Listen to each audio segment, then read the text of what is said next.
Hello and welcome back to another episode of the Retire Once Show. I'm your host, Johnathan Rankin, the founder and CEO of Theorem Wealth Management, and I'm joined, as always, by my lovely co-host. Hi, I'm Melissa Rankin. Thank you so much for joining us. Thank you for being here. We're so happy you're here. Today we have a great episode.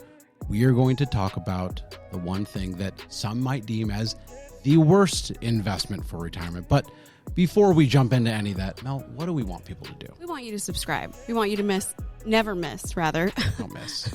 Don't miss these episodes. We're not going to edit that out. Just don't miss it. And we also want you to subscribe to our weekly newsletter. Every Friday, get it to your inbox, hot off the presses, as they say. So don't forget to subscribe to that. And now, let's jump into it. It's happening. We're going to do it. We're going to talk about it. The Annuities. one, the only, annuities. But let's talk about why we're going to talk about it. June, I guess, is National Annuity Awareness Month. Why? I don't know. I had no idea. I don't know why they do this. I don't know who needs annuity awareness. Well, for a month? For a whole month? I mean, that seems... It's a long month, too. Yeah, I mean... It's one of the longer ones, I think. I don't know. I don't know how many days are in June, even though we're in June. But either way, it's kind of like the fact that we have got, 5 donut days a year and how many pizza days. But either way, it's National Annuity. I mean, pizza deserves a month if we're talking about, That's true. But pizza deserves a month. Annuities might deserve a day. So agreed. But today we're talking about annuities, and let's just jump into this first thing first. This is not a recommendation to buy anything. Not by any means. We are not going to be talking about any specific product. We don't give out investment advice on YouTube or podcasting. We just don't do it. So nothing should ever be taken as specific investment advice. But this specifically is not a recommendation to go out and buy any annuity. This isn't saying they're the greatest thing since sliced bread. They're also not saying that they're the worst thing. We're going to jump into all of that. But what we are going to talk about is if and when they make sense. That's right. There's been a lot of discussion in the retirement planning industry about adding annuities as an option in 401ks to guarantee income. So it is only fair with it being National Annuity Awareness Month, and this being something that is talked about a lot more often now in 401k plans. It might be something that you might be hearing about a lot more as you're planning for your retirement or saving for your retirement. So it's only fair that we talk about every aspect of it, the good, the bad, the ugly. So let's get into it. For anybody who's not familiar, what's an annuity? Let's start there. So there are many types of annuities, and we're going to get into a good amount of them. But for the sake of this show, this is a retirement show. It is a Retire One show. Hopefully you subscribed. We're going to be talking about annuities to be used for retirement. So that's what we're going to talk about. And annuities are an insurance contract. It's where a company will make payments to you either immediately or in the future, and it will give you a stream of predictable income. So it's the ability to pay a company for a stream of income. That's what you're doing. Now, these would either be what's called a deferred annuity or an immediate annuity, and that is all determined by when the income starts. Makes sense? So if you are buying an immediate annuity, it's immediate. It's immediate. So both immediate and deferred annuities can either be what are known as fixed annuities or variable annuities, or even a hybrid that's often called an indexed annuity. So those are really the two sides, deferred or immediate, fixed, variable, or indexed. So those are the kind of the basics. So typically if you're buying an immediate annuity, it's likely going to be a fixed annuity because variable is going to make sense if you're trying to defer income so that you can allow for some sort of growth. Okay. So for example, a fixed annuity, you pay a lump sum, you receive a guaranteed income right away. Simplest form. Payment ends upon death. Also makes sense. Very simple. So it's pretty much like purchasing a pension. Exactly. Think about it like that. If you're buying an immediate annuity, you're typically buying a pension. You're saying, I'm going to put this lump sum here, and for the rest of my life, I'm going to collect an ongoing income, and that's going to, give you guarantees for the rest of your life. Until you're dead. Now, exactly. Well, sometimes they can go to your beneficiary. They can be a joint contract or, so yes, but until you're dead. But yes. Wow. Very morbid. If you are deferring, you've got a few choices. You can choose a fixed annuity if you're deferring income, a variable, or an indexed. And this is where you pay a lump sum and you're paying it either that or you're paying yearly premiums to guarantee income at a future date. So a deferred fixed annuity is going to give you principal protection. So this is where think of it very similarly to like a stated rate of return, like a CD. So you put your money in, you're going to get a stated rate of return until you turn income on. And then for the rest of your life, it's going to be just like an immediate fixed annuity. You're going to get lifetime income for the rest of your life. Very straightforward. Very straightforward. A deferred variable annuity will give you potential growth from the market and will have a number of riders that you can also purchase. These can be income riders or death benefit riders. They're a little bit more complex, and there's a lot more, I would say, upside potential in those, but also complexity, costs, things like that. So it's variable. Exactly. And then there's two types of indexed annuities that may or may not have the income component to them. That's right. There are the equity indexed annuities, and these offer a guaranteed minimum interest rate, typically between 1% and 3%, as well as an additional interest rate that's tied to the performance of some sort of index. And this is where your principal is guaranteed, but your interest rate, which includes that market-linked component, is not. And then there's what are called registered index-linked annuities, and these are often referred to as buffer annuities. These are becoming a lot more prevalent lately, and so these are where you get your investment credited with an interest rate that's tied to one or more index. So let's just use the S&P, for example. This is where you can choose a buffer or a floor. So you could say, I want to buy the S&P 500, but I want to make sure that I don't lose. If the market's down 15%, I want to lose nothing. So you have a floor or a buffer of 15%. But that's also going to come with a cap, meaning that you might have a cap of 8% or 9%. So if the market's up 15, well, you're up that cap, 8 or 9. So that's what a buffer annuity is, where you're limiting your downside and you're also limiting your upside.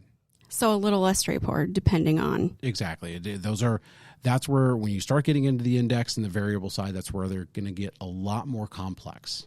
Okay, so let's talk about the bad. Why are annuities hated by so many? Yeah, it is a very hot topic. It's a very visceral reaction. When you talk to someone about an annuity, they will either be all in on them and they love them, or don't ever talk to me about that word again. I hate them. It's a love-or-hate relationship, it for is. sure. And I think part of that, if we're looking at it objectively, it's because annuities are a product and not a service. I think anytime you're dealing with a product, you're dealing with sales, which deals with commission.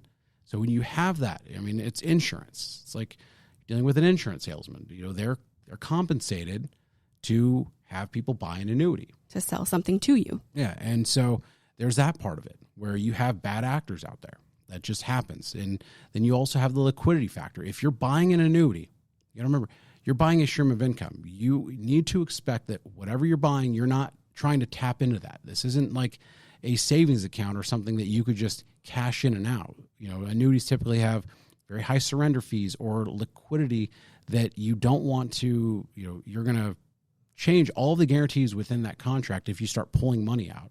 So there's the liquidity factor. That's another reason why a lot of people just are very anti-annuity. They also limit your growth, because no matter what anybody tells you, annuities are not growth engines. They're not designed to be. No, not at all. So, you could talk all day long about, you could be aggressive as you want in a buffered annuity or a variable annuity. You can turn on all of the features to try to grow the annuity. It's still an annuity. It's not, it doesn't make a difference. There's still a cost. And that brings us to the next one, cost. They're a lot more expensive because you're paying for insurance. You're paying for guarantees. We all know insurance on our car costs money. You would save money if you didn't have to buy insurance on our cars and houses. Same thing with the retirement. Right now, for most people who don't have an annuity, it's kind of like they have a car with no insurance. So it's an additional cost if you go out and buy that. That's why annuities are not growth engines, because there's an additional cost there. So what I've found is that people who end up extremely frustrated with annuities is because they bought it for the wrong reason. But this goes back to that first point. They're products and not services. And so when they were talking to the person who sold it to them, it sounds amazing. It does. It sounds amazing if it's done for the right reasons. Exactly. Where do they fit in? So they do have a place. They, really, that guaranteed income component is very important. So if this is to cover things like living expenses, if you knew that no matter what happened to the economy, recession, not a recession, politics, Republican, Democrat, geopolitical, we go to Cold War with China, whatever happens, interest rates, it doesn't matter what happens in the world. If you knew that your food, your shelter, your utilities, your healthcare was all covered by guaranteed income, there's a peace of mind that comes with that. A lot of people look for that ease, especially in retirement. Absolutely. They fit with a certain investor profile. If you know yourself and you know that you're worried about the markets and you hate taking risk and you would rather prefer guarantees over growth, and that's where you realize you're probably never taking on the risk of the S&P 500. So it's not like you're expecting that rate of return, but you want to give yourself more guarantees and avoid some of the heartache that comes with volatility. That's where annuities come into play.